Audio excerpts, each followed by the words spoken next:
Waalaikumsalam, silakan duduk.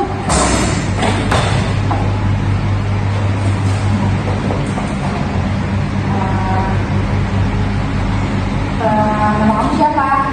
Ya Ibu, sebelum perkenalkan saya Agustin Haji Prabowo dan biasanya dipanggil Aji. Saya panggil aja Aji ya. Baik Aji, terima kasih sudah datang ke sini. Perkenalkan saya Syarifah, saya di sini sebagai seorang konselor. Sebelum kita lanjut, kamu sebelum minggu sini sudah melakukan sesi konseling sebelumnya?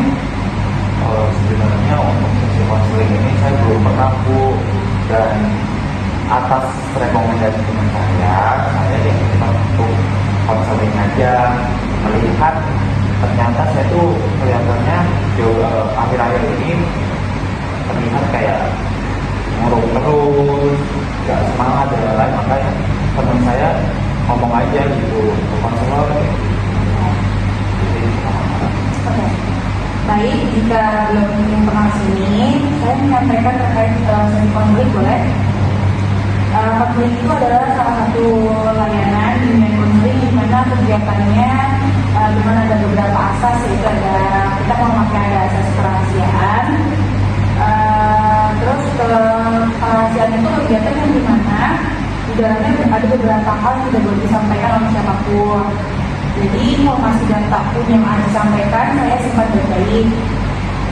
Setelah itu terus ada asas screeningan. Asas screeningan itu bimbingan yang menghendaki agar objek sasaran layanan kita permasalahan peserta didik dalam kondisi masa sekarang konselor tidak boleh menunda-nunda pemberian bantuan. Berikutnya ada asas kegiatan yang dimana ada beberapa langkah dan tahap. Yang terakhir ada asas normatif. Asas normatif ini usaha bimbingan konseling yang tidak boleh bertentangan dengan norma-norma agama, baik norma adat, norma hukum atau negara atau norma ilmu yang lainnya. Seperti itu ya Bu, ya baik. Berarti untuk kedepannya ketika saya bercerita berarti saya bisa dengan all out ya Bu ya, menggunakan apapun yang saya rasakan. Apa yang sedang saya tembak aja ya. Kamu kesini tujuanmu apa yang sedang kamu rasakan? Jadi begini Bu, saya ingin menceritakan tentang bagaimana hidup saya itu sangat amat gimana ya Bu ya, berat sekali gitu Bu. Saya sendiri pun kayak nggak tahu jalan keluarnya kayak gimana. Dari kecil itu saya sudah mengalami kekerasan gitu. Dan mungkin dari banyaknya orang tua, kekerasan itu banyak yang emang maksudnya biasa gitu. Namanya juga orang tua didik, pasti ada teman-teman istilahnya kayak kekerasan tapi masih dimaklumi. Tapi saya merasa kayak kekerasan ini tuh beda gitu.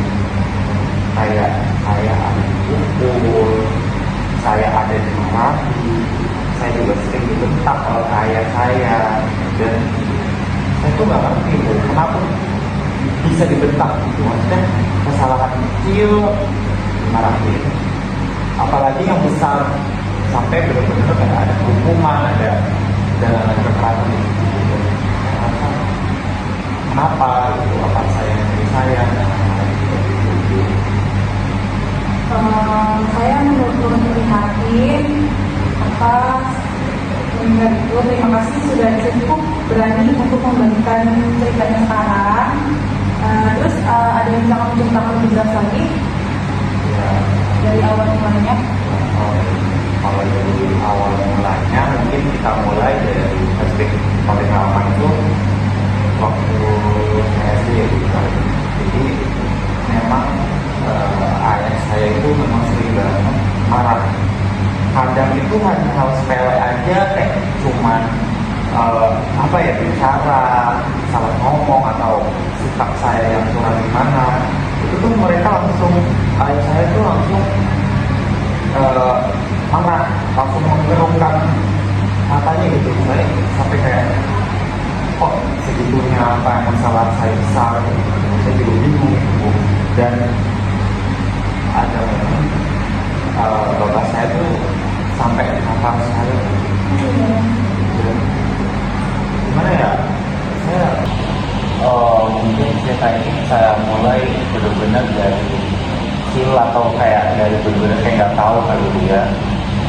bisa terjadi seperti itu. Jadi mungkin saya mulai dari saya masih SD. Memang ayah saya itu punya indikator sosok pemarah. Apa-apa tuh dimarahin, apa-apa tuh nggak yang salah sedikit itu langsung ada pemarah. Dan itu membuat saya kayak bertanya-tanya kenapa. Dan ini mulai dari SD gitu. Jadi memang namanya juga SD itu kan sering pisang, nggak bisa diatur dan lain-lain. Ada satu kali saya pernah kayak tiba-tiba ngagetin bapak saya, terus dia tuh menerima responnya kayak benar sampai kayak kok nggak sopan sama orang tua, kenapa kayak gitu, padahal kayak malu. Jadi ya benar itu kan hal sepele ya Bu, nggak perlu sampai kayak marah dan lain-lain, tapi di situ menurut saya bapak saya itu menilai saya udah nurun gitu, bukan jadi anak yang bakti dan lain-lain, udah kayak ini nakal gitu. Dan ayah saya itu langsung marah, kasar, sampai momen seperti itu aja bisa ada hukuman tamparan gitu. Itu pasti sangat menakutkan dan menyakitkan untuk yang dialami sama kamu sekarang ya. Apalagi ketika kamu masih kecil. Apakah hal seperti ini terjadi hingga sekarang? Ya, kalau untuk sekarang sebenarnya namanya sifat dan watak itu nggak bisa berubah ya Bu. Yang saya tahu katanya watak dan sifat itu berubah kalau dia mengalami satu trauma besar, salah satunya mungkin kayak kecelakaan. Tapi di sini orang tua saya tetap sama sifatnya, tidak ada yang berubah dari ayah saya, bahkan dia sering membeda-bedakan saya gitu. Sering saya dibedakan kayak adik saya bahkan sama kakak saya, tetangga pun juga suka dibeda-bedakan, dan tidak pernah ada hal yang membuat saya itu punya sosok backingan gitu, kayak disupport aja tidak pernah. Dan dalam hal apapun itu saya merasa kayak tidak bisa dekat, karena sosok itu yang saya rasakan hilang, sosok ayah yang harusnya menjadi terlindung, maksudnya harus menjadi contoh sosok gitu. Ini nggak ada. Kamu menunjukkan tanda-tanda trauma yang cukup berat. Reaksi kamu sangat wajar sekali untuk seseorang yang pernah mengalami kekerasan dalam jangka waktu lama. Setelah terjadi hal tersebut, selain kamu takut dengan orang lain, yang kamu alami apalagi, dan untuk anggota keluarga lain emang ibu tidak tahu hal ini? Sebelumnya, setelah saya merasa sendiri itu, saya itu jadi punya mental yang sangat buruk gitu kan. Saya sendirian, nggak bisa meluapkan emosi, kadang suka marah sama teman mungkin kalau misalnya saya ada hal-hal yang sepele gitu, saya suka marah dan lain-lain. Maksudnya tiap malam itu ya Bu, saya tidur itu susah, terusnya jadi saya merasa kayak di dunia ini tuh tidak ada yang berpihak kepada saya. Dan itu tahu orang tua saya itu mungkin sosok ibu itu ya, itu tahu, tapi memang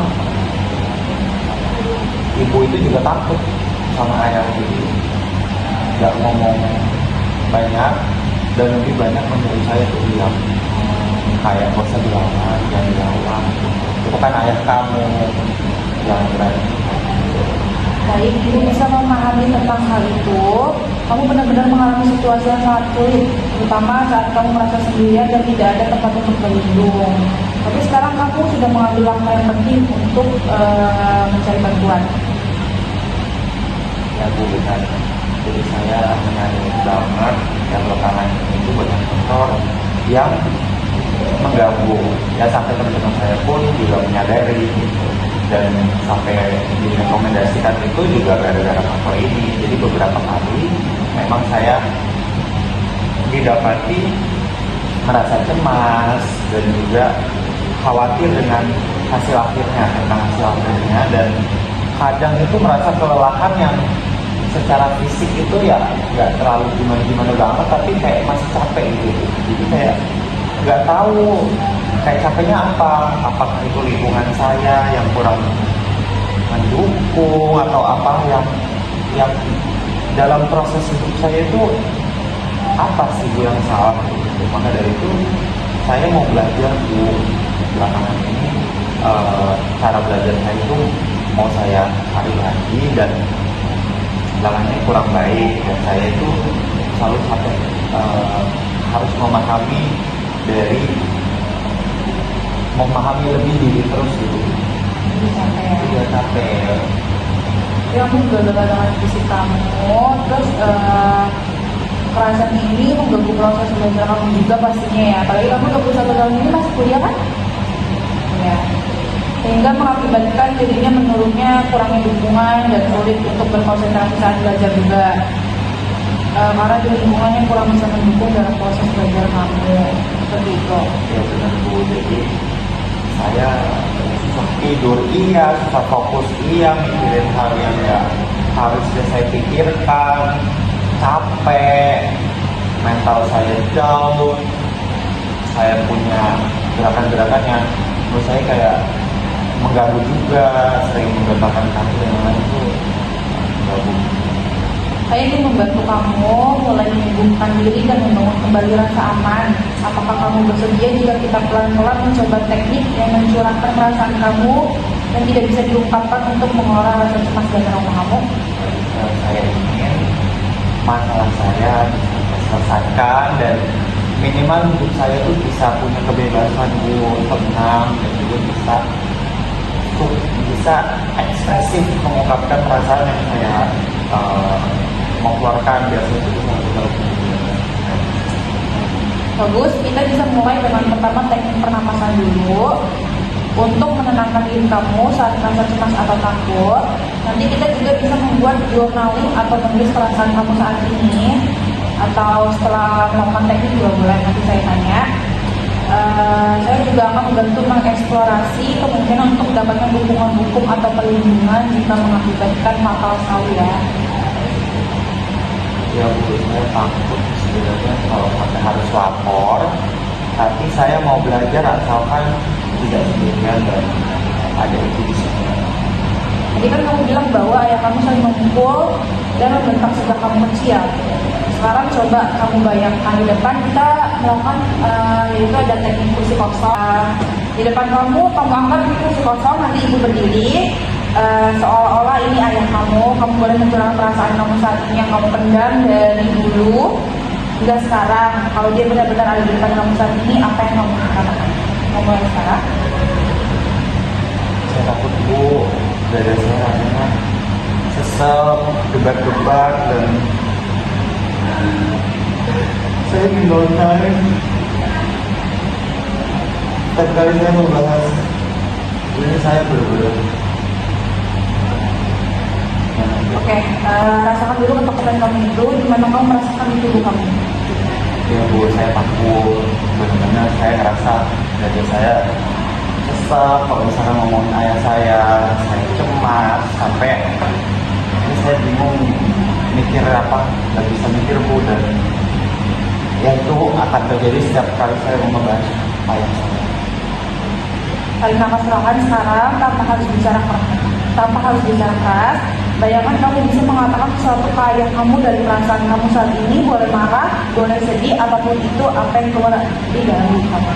Mulai ya, saya untuk berdiri dulu di sini sama tangannya ayah kamu.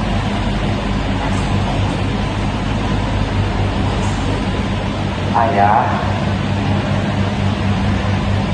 aku tahu ayah itu belum bisa, maksudnya menjadi orang tua yang jahat, dan bukanlah hal yang mudah gitu Pak. Kalau misalkan aku bisa nurutin kemauan ayah, aku tahu ayah itu belum bisa menjadi orang tua yang tegas, bukanlah maksudnya tugas yang mudah untuk bisa jadi orang tua gitu. Dan aku tuh ngerti bahwa apa yang ayah sedang pikirkan itu pasti banyak. Ada yang dimana menghadapi masalah, pasti ayah kayak sedang sibuk dengan pikirannya, ada masalah di kantor, ada masalah juga di rumah yang mungkin sedang dipikirkan, dan juga atau tekanan yang belum sempat sembuh.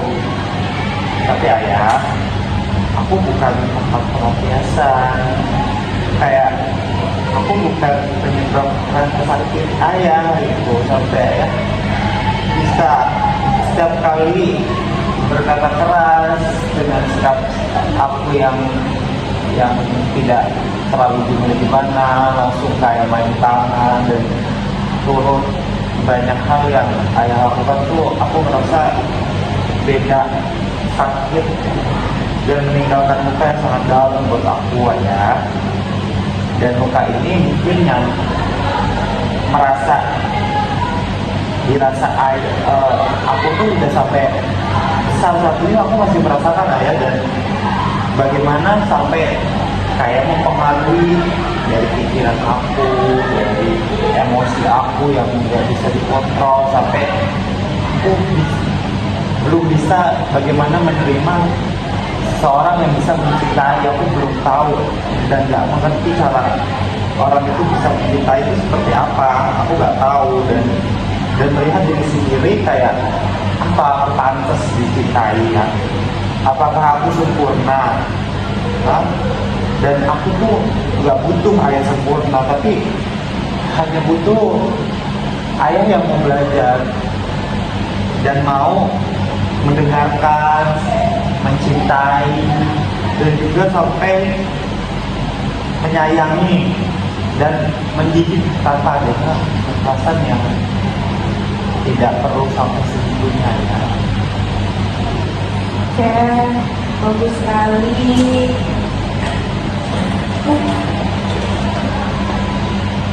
Bagus sekali. Ibu sangat terharu mendengar kamu mengeluarkan pesan perasaan kamu selama ini. Walaupun ayah kamu sering membuat luka yang sangat dalam, tapi kamu tidak pernah benci ayah kamu ya.